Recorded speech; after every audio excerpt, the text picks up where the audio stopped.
Assalamualaikum warahmatullahi wabarakatuh. Halo guys, kami dari kelompok 6 akan mempresentasikan tentang Perang Aceh. Sebelum itu, perkenalkan nama saya Lira Firnanda bersama teman saya yaitu Farhan Mujib, Reva Lena Melinda, dan Sri Mulyani. Simak videonya sampai habis ya.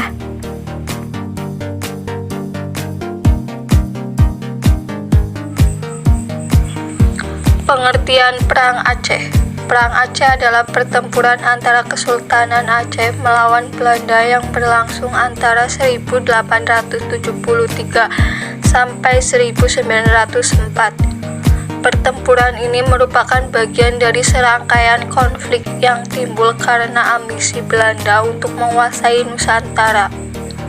Di antara perlawanan-perlawanan besar yang terjadi di Indonesia sepanjang abad ke-19, Perang Aceh termasuk yang paling berat dan terlama bagi Belanda. Meski Kesultanan Aceh telah menyerah pada 1904 dan kekuatannya banyak berkurang, perlawanan dari rakyat terus berlanjut hingga 1914. Latar belakang Perang Aceh. Awalnya Belanda melakukan perjanjian damai dengan Aceh. Namun pemerintah kolonial menyadari Aceh menjadi wilayah penting untuk jalur perdagangan. Akhirnya Aceh melanggar perjanjian kemudian memulai penyerangan. Belanda membawa pasukan perang sampai 3.000 orang dan mendatangkan kapal-kapal perang.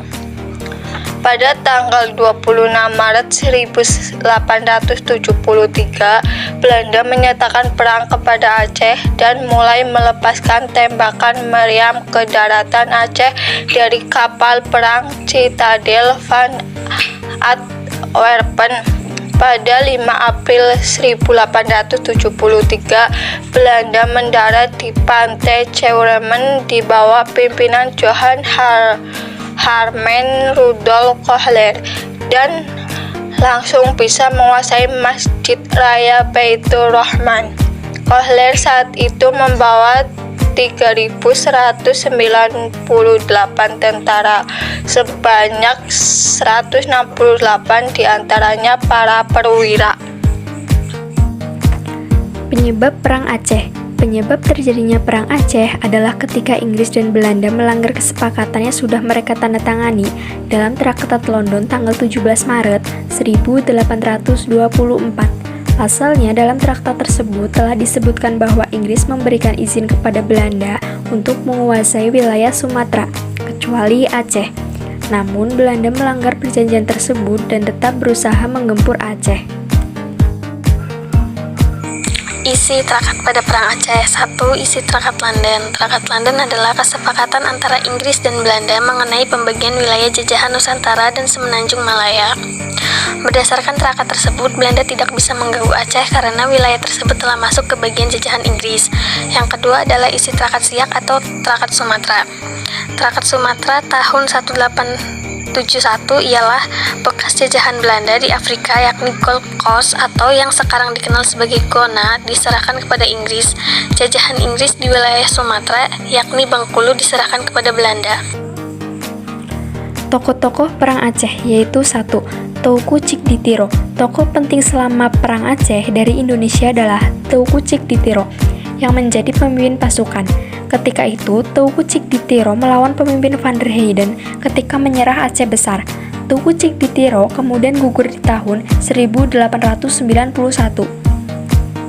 Yang kedua yaitu Teuku Umar. Berlanjut di tahun 1893, Teuku Umar melakukan penyerangan. Selain itu, Teuku Umar berhasil meloloskan diri pada Maret 1896 setelah ditawan. Teuku Umar kemudian gugur di Maulaboh pada 2 Februari 1899. Tokoh Perang Aceh yang ketiga yaitu Sultan Daud Shah. Salah satu jasa Sultan Alauddin Muhammad Daud Shah adalah tak menyerahkan kedaulatan Aceh kepada Belanda, sehingga satu-satunya wilayah Nusantara yang tak pernah takluk ke Belanda saat itu adalah Aceh.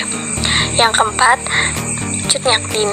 Cut Nyak Dien termasuk pahlawan nasional dari Aceh. Cut Nyak Dien melanjutkan perjuangan sang ayah melawan pemerintah Belanda. Sampai akhirnya, Cut Nyak Dien dan pengikutnya ditangkap pada 7 November 1905. Tokoh pahlawan ini diasingkan ke Sumedang, Jawa Barat. Tanggal 6 November 1908, Cut Nyak Dien meninggal di tempat pengasingan.